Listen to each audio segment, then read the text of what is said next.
Woohoo! All right. Friday! I know, your favorite day of the week, Vincent. Oh, yeah. TGIF. Yes. Yeah. So that I can get more work done over the weekend. Oh, yes, of course. I know. I was in the office last weekend. A lot of my guys were, so that's right. Hong Kong, right? Yeah. You know, we talked about standard working hours earlier in the week. You know, I don't know what that means. You know, certainly you and I don't have standard working hours, do we? Yeah. We have a standard. Yeah. When there's job come out, we'll work on it. All right. We're the guys who get things done. That's right. And, you know, a lot of international business is attracted to Hong Kong for that very reason. And last Friday, Harbour Times, we had a little bit of a mini scoop about what is going on with international business in Hong Kong. All right. This was an inside thing, and I think by now, that it might have even been that us running the story killed this, right? But there was an idea put in front of people in the international business community saying, we should take a stand against Occupy Central, right? Now, reactions to this were very mixed. I think a lot of them were very cool. Traditionally, international business in Hong Kong have kept off of anything related to democratic structure, how this place is run. They're happy to speak out on things like taxation, real estate legislation, especially the double stamp duty. The international chamber is very vocal about that. Environment, international education, but they have never touched on international structure. But it was proposed to a body where the international chambers come together and saying, we got to speak out against Occupy Central, and a draft joint statement was circulated, which means somebody thinks it was a good idea. Now, I've had a tough time pinning down who exactly came up with that. But nobody wants to talk, but I saw the draft. That's the businesses, right? Yeah, that's the business associations, the international. But I thought the business association has expressed their view quite early on. The general chamber.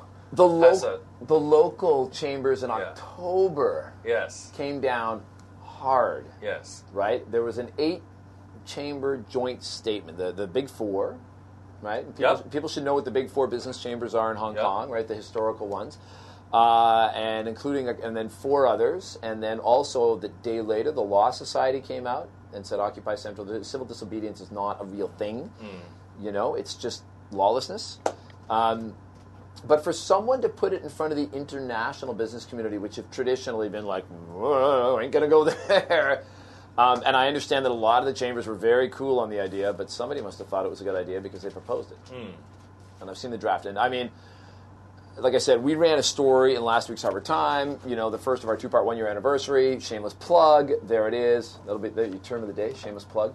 But, you know, that we put that on the front page because for us, for international business to even consider commenting on this means that they have fundamental concerns about the future of Hong Kong as a place for them to do business. And I think this is, you know, if we are Asia's world city, when you look at how much international business, how many people's jobs and livelihoods in Hong Kong depend on Hong Kong being special, I think that this is really something to watch out for, to see if the international business community is starting to deviate from their traditional, you know, aversion to this topic. They're like, we don't want to go anywhere near it.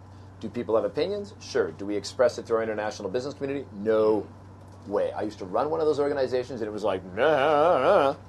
Yeah, because maybe the traditional view is that the chambers from different parts of the world should not, quote-unquote, interfere with local politics. Yes, correct. But if local politics is now interfering their businesses, then there's an aversion of the existing policy. That's right. And I know some of them were worried about occupation. After all, the chambers are organizations that are concerned about business interests. And when political interests and business interests collide, then it's not uncommon for them to have an aversion, to avoid the aversion.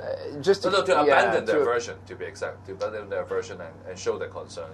But I, you know, as somebody who used to run one of those organizations, I understand the reticence because when you look at the leadership, the big companies that are leading these organizations and are the big players in them, they are also normally, you know, have major operations in China as well. So if they all of a sudden step into what's going on, you know, they're damned if they do and damned if they don't. Right? If they step in and say, oh, we support democracy because that's what we believe and that's great, the people of Hong Kong might go, yay, but they'll be worried about getting hammered on the China side. But if they weigh in and say, Occupy Central is really going to screw up our business, people start saying, is China making you do this? Is China getting to you guys? And so, well, you know, traditionally no, they're just like, course, of course they're going to say no, but then people will still ask and, you know, cast aspersions. But probably the best strategy for them is just to say... aversion. No. Yeah, they just say, no, I'm not going to comment. It's, you know, we're just here to do business. And so, but I mean, if somebody actually suggests this, I mean, that's a major, major break from... Well, we'll see. The past. And, but in the current state of affairs, aversion will be a good strategy. I think I, as somebody who used to be in that seat, I would strongly recommend. If I was still talking to the board, I used to run the Canadian Chamber, I'd be like, guys, let's sit this one out. So aversion, keyword for today. All right, I'm on the lookout for it. All right, okay. Thank you. Cheers.